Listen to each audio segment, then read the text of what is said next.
আসসালামু আলাইকুম। আজকে চিংড়ি মাছ নিয়ে আসছে 2 কেজি। সমুদ্রের চিংড়ি, দেশি চিংড়ি থেকেও এই মাছটা খেতে খুব ভালো লাগে, অনেক সেন্ট হয়। চিংড়ি মাছগুলো আমি কুটে বেছে ধুয়ে নিয়েছি। এবারে আমি এগুলো ঝাল ছাড়া বাচ্চাদের জন্য রান্না করব। দিয়ে দিচ্ছি এর মধ্যে পেঁয়াজ কুচি,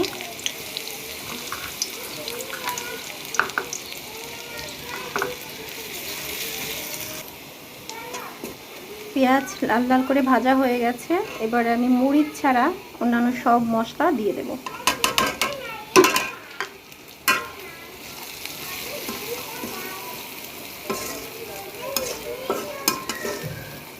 একটু পানি দিয়ে দেব।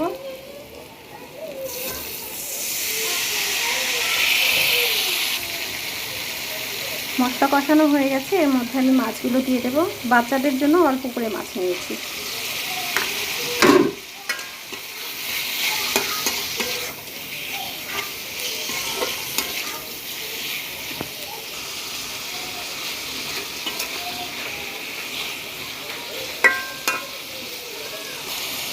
আমার মাছ কষানো হয়ে গেছে, আমি এখন এর মধ্যে একটু পানি দিয়ে দেব।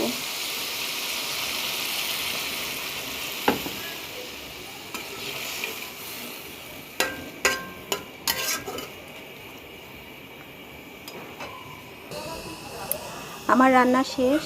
ভিডিওটি ভালো লাগলে লাইক, কমেন্ট, সাবস্ক্রাইব করবেন। আমাদের চ্যানেলের সাথেই থাকবেন। আল্লাহ হাফেজ।